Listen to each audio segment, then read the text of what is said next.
All right, party peoples of the interwebs, call me crazy, call me a conspiracy theorist. I don't care. This story is so absurd, it actually looks like the Secret Service is trying to prove that they are incompetent in order to cover up for their corruption.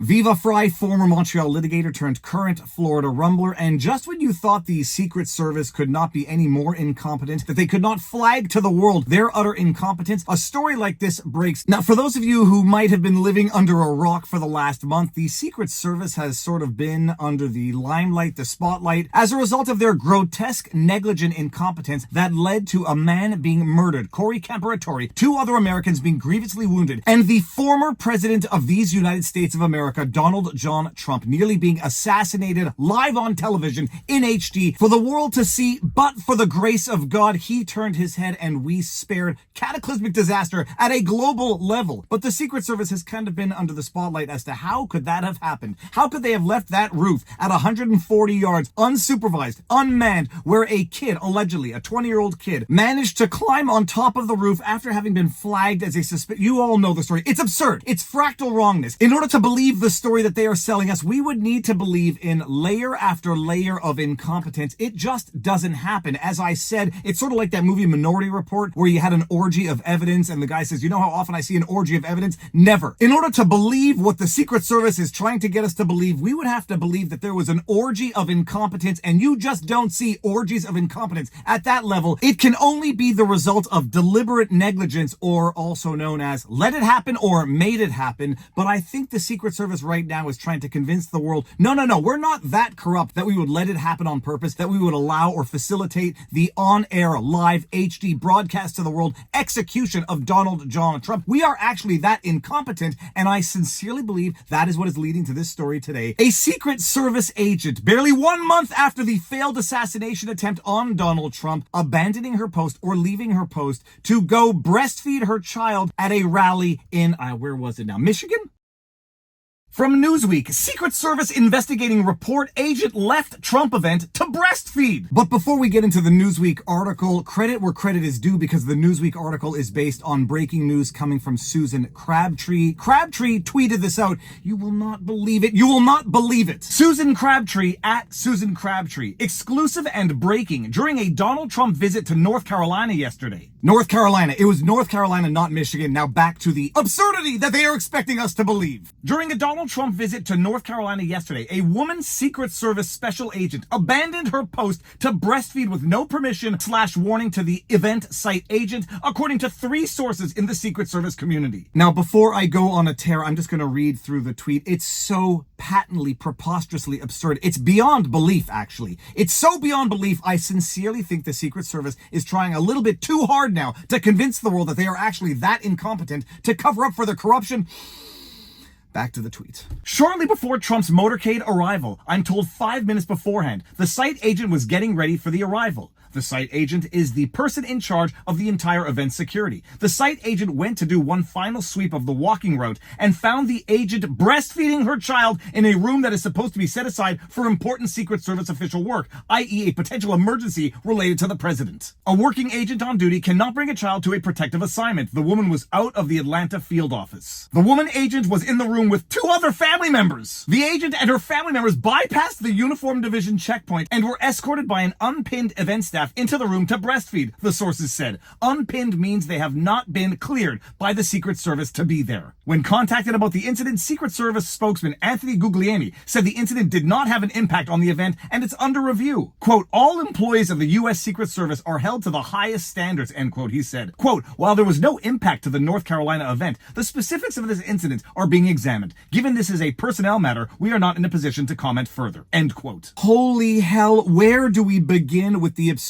of this story? All right, now, first things first, I am not saying that people should not be breastfeeding at work. My wife had 3 kids. She breastfed at work. She also pumped at work. I took so-called maternity leave when our first child was born, so I also have nothing against people who have just had children taking time off work to enjoy those first few weeks of bliss on earth. But my goodness, a Secret Service agent, it's not as though she took some time off to go home to breastfeed. She took her newborn to an event where she she was there specifically in the event of an emergency, such as the one we saw barely a month ago. It's not just that she's a breastfeeding agent on the field. She brought her child to the event. It's not just that she brought her child to the event in order to breastfeed. She left her post to breastfeed her child and apparently had 2 other family members at the same event in the room breastfeeding, a room which was supposed to be secure for emergencies. Everything about this is too stupid to believe. Gad Saad, I believe, has coined the term suicidal empathy, as in you are so empathetic to causes that you engage in conduct that will actually result in self-harm. This is suicidal empathy. We don't want to discriminate against women. We don't want to discriminate against new mothers. You want to work for the Secret Service and have a baby? Fine. You get to bring that baby to work and you get to drop your post so you can breastfeed that baby on site. It's preposterous. I mean, I'm going to say that many, many times. This is preposterous. This is the Secret Service virtue signaling so hard they are prepared to show what a bunch of incompetent buffoons they are. Yeah, we don't want to discriminate. We are open to diversity, equity, and inclusion. So much so, bring your baby to work when you're protecting the president. And while Gad Saad may have coined the term suicidal empathy, conduct that is so egregious,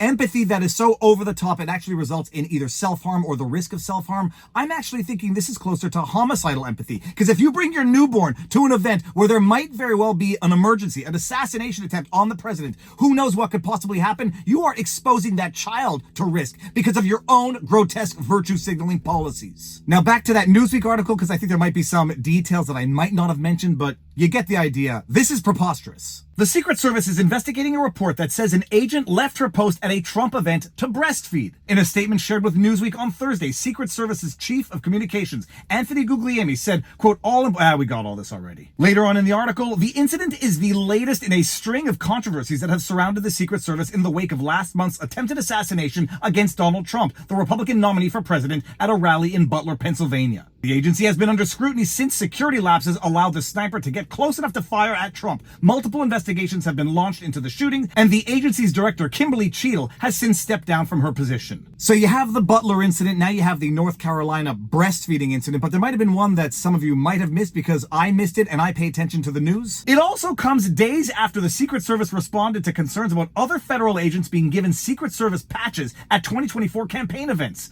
A photo of a Department of Homeland Security officer raised eyebrows after he was seen wearing a Secret Service patch at a rally for Trump's running mate, Ohio Senator J.D. Vance, despite not working directly for the Secret Service. The officer is a special agent with Homeland Security investigations. But don't worry about it. The Secret Service is all over their own incompetence. The Secret Service told Newsweek on Wednesday that it did not pose any security concerns and that the agency has since taken corrective action and issued agency-wide guidance informing its workforce not to lend agency insignias to other law enforcement officials. Holy hell, you would think that the Secret Service has been doing what they're doing for a week. You would think it's their first day on the job. When it comes to Butler, they declined a drone for aerial visuals. They neglected to man the most obvious position from which any sniper would want to shoot someone, which gave him a clear shot at 140 yards. Kimberly Cheadle said the reason why they didn't have any agents on that roof is because it was too sloped, and yet the agents were on other roofs that were even more sloped. And then in testimony before Congress, one of the other dudes said that no, they didn't need anybody on that roof because they had other snipers with a visual of that roof, except the other snipers didn't have a visual of that roof. The kid was flying a drone over the event. He was flagged as a person of suspicion, I guess, for a long time beforehand. Then as a threat,